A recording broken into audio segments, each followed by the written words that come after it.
Um, Pakistan was forced into the lockdown 3 weeks in March. It was the only way it was going to control the coronavirus from spreading. We have with us today Mr. Hamza Shafqaat, who is the Deputy Commissioner for Islamabad, to understand what challenges this imposed on the administrations across the country. Hamza, thank you for joining me today. Thank you for inviting me. Thank you very much.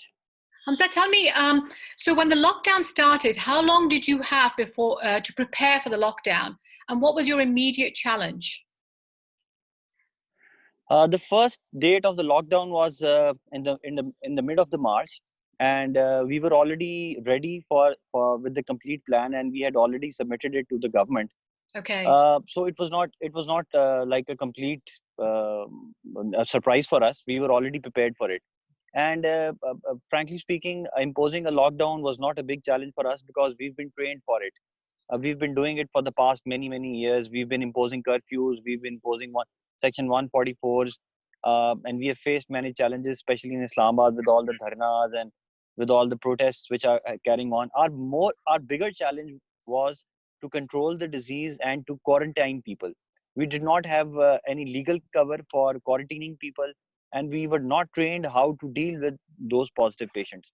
But in any case, the immediate challenges for the lockdown were the giving away the information properly to every individual, because in the first few days we saw that there was no clarity whether which shop was to be opened.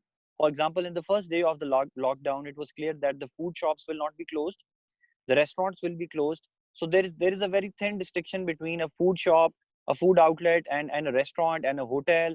Then shopping malls were to be closed, but cash and carries were to be opened. So there were these challenges of understanding, of comprehension, which we faced in the beginning. Secondly, there was a resistance in the rural areas. People in the rural areas were not acclaimed for a complete lockdown, for staying at their houses.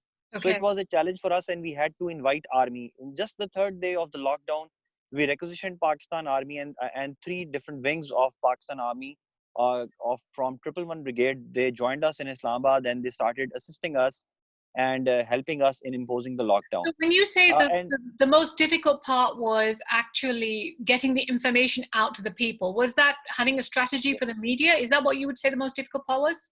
Yes. Strategy for the media, and especially for the people who are living in the rural areas.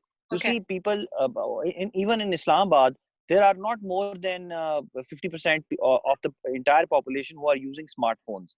So just giving information on TV or even through newspapers or through the smartphones, it is not the solution.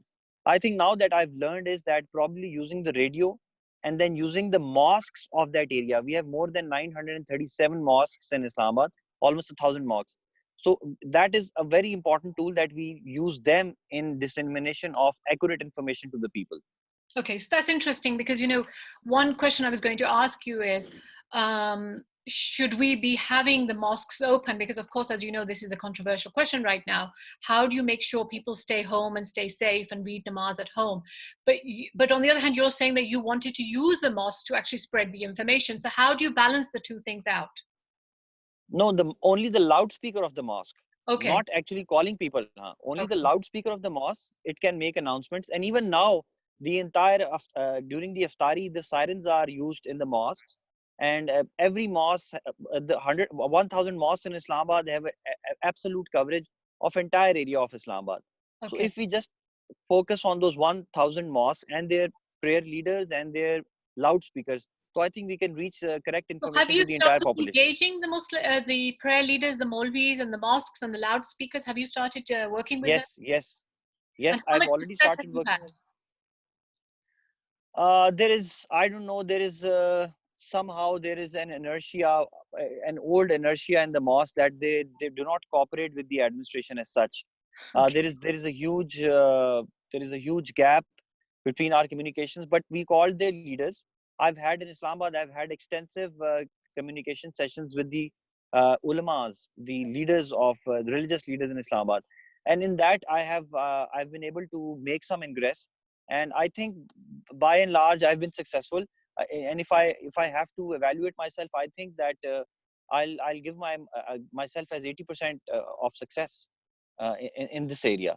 Okay, so it's interesting because you say one of the most difficult challenges for you has been communication for your team, rather than what we most of the time most of us imagine that the difficulty must have been closing the shops, imposing law and order. So you're saying you've not have faced difficulties in that particular aspect. Yes, in Islamabad, this is not the problem. Why? Because mostly the population is educated, number one. And Okay, number two, the administration has sufficient legal and magisterial powers. So okay, we can impose anything, we can put people behind bars, and we have been doing it for the past many years. On the other hand, it is not the case with the other administrations in Pakistan. okay. For example, Sorry, go ahead, carry on. yes. For example, if I was in Chakwal or if I was in Jhelum, it would have been impossible for me to get my lockdown order imposed, because there the police is not legally under the administration. It is an independent body. In Okay, Islamabad, the district police reports to the district magistrate, which is the deputy commissioner himself. okay. So therefore, we have sufficient legal powers, and we can impose penalties. So in Islamabad, that is not the problem. Okay, very interesting. So in Islamabad, tell me if you split out Islamabad, which group of people did you face the most resistance from, and how did you work with that resistance? Uh, the first resistance was obviously from the mosques. They refused to abide by the order of 144, and even now they are not abiding by the lockdown orders. They are Okay, continuing with with their prayers, but we have been successful in imposition and implementation of the standard operating procedures. So now, if you visit any of the major mosques in Islamabad, you will see that people are standing at a distance of at least 4 or 5 feet. okay, There are no carpets, no rugs in the mosques. They are okay, being properly disinfected, and people are bringing their own mats, their own jaynamas, their own caps, or their own cloth or whatever okay, to place it on the area of the sajda. right, So, but the initial resistance was from the ulama for the lockdown. okay. Second, because of I think in Islamabad the traders, they did not resist in the beginning, but now after a lapse of almost 2 months, now I think it's about time that they are really challenging the writ of the state. I often see Right, that the barbers were ordered to close, but they started opening their shops. right. The garment shop, they started opening their shops. The book shops, even the computer shops, So this mobile is what I shops, was they've going to started ask opening. you. You personally, how do you see the lockdown continuing? Do you think we're going to move towards a smart lockdown, or or the government is going to continue trying to impose its writ on the state, on the people of No, Pakistan? it's no. It is impossible. We cannot continue the lockdown after 9th May.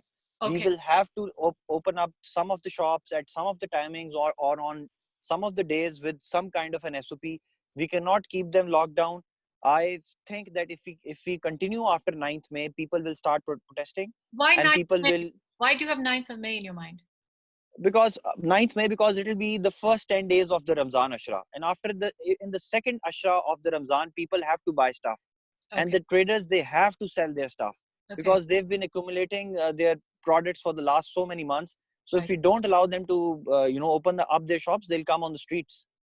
Okay, so this seems a very a rational argument that you're making. How do you counter the argument that people are saying that you are going to create, and for example, we're seeing a lot of conferences by doctors happening who are saying that we are going to have a massive spike in deaths if we allow people to keep coming on the streets in the way that they've started coming out on the streets. How do you counter that?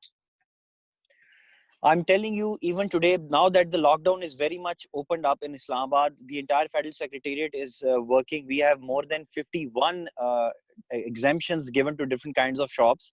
The property offices are open, the construction activity is going on, the industries are open.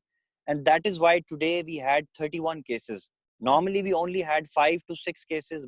Our maximum uh, number of cases in one day was 10, but Right, just today we had 31 cases. So right. this means that the relaxation in the lockdown is resulting in more cases. Okay, But you see, that is the decision that the government has to make, right. and we can only give our input. As an officer who is responsible for maintaining law and order, I can see that if we continue with the lockdown, people will come on the streets. Onto the But street. on the other hand, if I see from the medical point of view, obviously if we open up, more people will die. And Have that you is got any now. estimates if the lockdown starts falling apart the way it has started to fall apart? Do you have any estimates as to how many we might see spikes in cases or deaths? If yes, the number of deaths in Islamabad are 1%. So if we have 300 patients, we have three deaths. That is already we have three deaths in Islamabad, and in fact, we just today we had a fourth death as well. Hmm. So the ratio of deaths in Islamabad is 1.4%. Okay. And initially, with the strict lockdown, our daily growth in the positive cases was around 7 to 8 cases per day. But Okay. now, if because of the relaxation of the lockdown, it is going up to 20 to 30 cases per day, which means that in just one more month we will have 1500 cases. So Okay. if there are 1500 cases, we will have 16 or 17 or maybe 20 deaths. 20 deaths, and almost 30 to 40 people will be on ventilators and on critical or they'll be needing critical care. So Right. this means if we don't carry on with the strict lockdown, we will be seeing I think in Islamabad I'll be seeing 20 to 30 deaths in the next 2 weeks, Okay. Wow. which is a huge number, because otherwise on daily basis in the last 2 years data, the daily deaths in Islamabad are 8 to 9, Okay. Wow. which are the normal deaths. Right. Which are normal deaths. They are 8 to 9, maximum 10 deaths per day in Islamabad, which are being registered by us. Right. So if this number increases to 20 per day, Right. then we'll not be able to handle it, because we don't have sufficient people who can dig graves. What are We the don't have plans you are sufficient. making then? Because on the one hand, you're understanding, it seems, that people will come onto the streets, people need their livelihoods, people are not going to stop listening now. And we're seeing it happening all over the world. It's not just Pakistan. You've seen that there's strikes and protests all over the US capital, US cities, right? From one state to the other 52 states. We're seeing strikes of people coming out and saying we need to go back to work, we need to have our incomes. And yet, on the other hand, you're predicting yourself that you may see double the rates of death per day than you usually see. So, as an administration person, how do you intend to deal with this? We have another plan, and that is that we need to enforce SOPs. We need to make mask compulsory for entire population of Okay. Islamabad. KP has already done this. We Okay. need to do this. Secondly, we need to enhance our testing capacity. Number two, Yeah. if we take more tests, we'll be in a better position to ascertain whether which areas are our epicenters. Third is we need to hire 1,000 volunteers in Islamabad who will help us in the imposition of home quarantining and making sure that the people who are being quarantined at their homes do not come out. Why do So you if need volunteers? Why not the police or the army? I mean, people have been we talking don't, about the it Tiger Force. already they are exhausted. We are already running 14 quarantines. Already we have to monitor every mosque. Already we have to monitor already we have 245 patients who are quarantined at their homes. And Okay. at every home we have to deploy two people, one at night and one in the morning. So Okay. our force is already exhausted. We don't have more people. Right. So government has to invest more in it. If they want to impose a smarter lockdown, they have to invest. So Okay. if they let us hire volunteers, 1,000 volunteers, and if they give away free masks to the people, and every 22 there are 22 lakh Do you people in have enough Islamabad. masks available to give out? Yes, You, yes, now they are available, but their cost is more. Initially they were available for 7 rupees, but now they are available for 30 rupees, okay. because there is shortage, and if there is shortage, demand is more. We cannot control the prices in that scenario. Are you buying them from the free market like everybody else, or are you going to the Well, wholesale? no, Where we are you buying them from? no we are going to the wholesale market. We are going directly to the factories. We're going directly to the factories, Okay. and we are getting it on good price, which is a reasonable price. But obviously, if we have to give it to every person in Islamabad, that is an impossible task. So I Right. was telling you, in order to impose a smarter lockdown, we will also have to impose movement restriction on movement of older people. The Okay. 4 deaths in Islamabad, 3 of them are above 60 years of age. Okay. So we have to impose restriction on people who are more than 60 years, at least, Right. or maybe even 55. If we are able to enforce that, I think we can carry on with this kind of smart lockdown. So there's no question that you and your team are working extremely long hours these days. How are you ensuring the safety of yourself and your own team? My team is directly on the front line. Already 2 of my doctors, 2 of my drivers, and 2 of our staff who were working on the quarantine facilities. Um, 2 of the staff who were working on the quarantine are tested positive now. Okay. So it is a challenge, but this is what we are being paid for. We understand our problems. No, we can't make excuses. Now is the time that the country needs us. Yes. Now is the time that the spirit of public service, which has been inculcated in us in the past so many years, we have to come up to the challenge. Right. The maximum I can do is we've spent a lot of money. We've spent 12 lakh rupees for buying of protection equipment from the private sector, Okay. because there were not enough equipment with the NDMA and with the ministry. So Okay. we've ensured that such kind of uh, protection equipment is given to my staff. And by and large, yes, I'm also training my staff. All of my staff is trained by NIH. Right. My doctors are trained. Even my drivers are trained trained on how to deal in this situation. I think inshallah, we'll be able to manage it for 45 days, and after that, I'm hopeful that Allah Ta'ala will be kind, and somehow the virus will die. So thank you, Hamza, for addressing all these corona issues. I want to ask you one general question as well. Before Islamabad and the current situation that you're facing in Islamabad, what has been your most tough assignment before this? I mean, is there any comparison to being in a situation before this? No, Or I have think it all been in Islamabad, your tough assignments? I've been working in Sindh. My first assignments were in Sindh, and I was posted in the interior areas. There were issues of law and order and of crime, but the challenge which we are facing right now, we've our entire civil service, even our seniors, they've never faced it ever. Right. And this is I think the world has not seen such a challenge in the last 50 years. Yes. And we're trying our best. We're giving our whatever we have. We are going to put it in and try our best to control you're the also disease. reaching out a lot. I've noticed you're very popular on Twitter. You're very active on Twitter. You're probably one of the rare civil servants who uses Twitter very frequently. How did you end up using Twitter, and what do you use it for generally?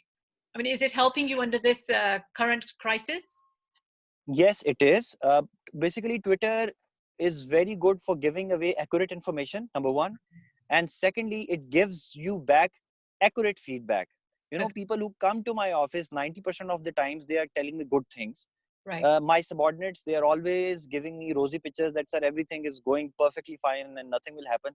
Right. Twitter is one thing where I get abused almost on a daily basis.